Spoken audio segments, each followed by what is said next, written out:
અમેરિકાના એ સપનાઓ હવે વિખેરાઈ રહ્યા છે, જેના માટે લાખો ગુજરાતીઓએ પોતાનું સર્વસ્વ દાવ પર લગાડી દીધું. અને શું હવે વતન પરત ફરવું એ જ એકમાત્ર સલામત રસ્તો બચ્યો છે?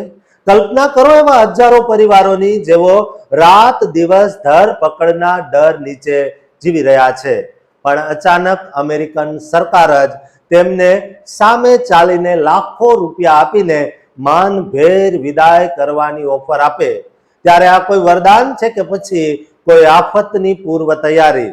24 માર્ચ 2026ના આ વિડીયોમાં તમે જોશો કે પલટાઈ રહેલા અમેરિકન ઇમિગ્રેશન કાયદાઓના અંત સુધી જોતા રહેજો, કારણ કે આ સમાચાર તમારા અને તમારા વિદેશમાં રહેતા સ્નેહીજનોના ભવિષ્યનો ફેસલો કરી શકે છે. મિત્રો, અમેરિકાથી અત્યારે એક એવા સમાચાર સામે આવી રહ્યા છે જે જાણીને હજારો ગેરકાયદેસર ઇમિગ્રન્ટ્સ, ખાસ કરીને આપણા અનેક ગુજરાતી ભાઈ બહેનોના મનમાં મિશ્ર લાગણીઓ જન્મી છે. કારણ કે 21 માર્ચ 2026ના રોજ જાહેર થયેલા લેટેસ્ટ રિપોર્ટ મુજબ અમેરિકન સરકારે ગેરકાયદેસર રીતે રહેતા લોકો માટે એક નવી અને ચોંકાવનારી સ્વૈચ્છિક પરત યોજનાની જાહેરાત કરી છે. આ યોજના હેઠળ જે લોકો અમેરિકામાં કાયદેસરના દસ્તાવેજો વગર રહી રહ્યા છે તેમને માનભેર પોતાના દેશ પરત મોકલવા માટે સરકાર પોતે જ મફત એર ટિકિટ આપવાની તૈયારી બતાવી રહી છે.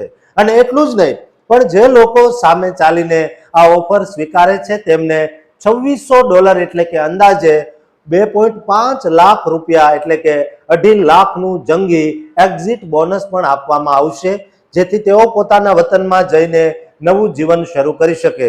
અત્યારે જ્યારે અમેરિકામાં ડિપોર્ટેશન અને કડક ઇમિગ્રેશન પોલિસીને લઈને ફફડાટ છે, ત્યારે સરકારે સ્પષ્ટ કર્યું છે કે આ પ્રક્રિયા દરમિયાન કોઈની ધરપકડ કરવામાં આવશે નહીં કે કોઈને ડિટેન્શન સેન્ટરમાં રાખવામાં આવશે નહીં.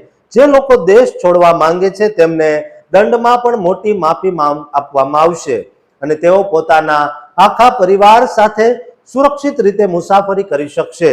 આ યોજનાનો લાભ લેવા માટે CBP હોમ નામની મોબાઈલ એપ દ્વારા ઓનલાઈન રજીસ્ટ્રેશન કરવાનું રહેશે અને અરજી કર્યા બાદ સરકાર પોતે મુસાફરીની વ્યવસ્થા કરી આપશે. આ ઓફર ખાસ કરીને એવા લોકો માટે છે જેઓ વિદેશમાં રજળી પડ્યા છે અથવા કાયદાકીય ગૂંચવણોને કારણે સતત ડરના ઓથાર નીચે જીવી રહ્યા છે.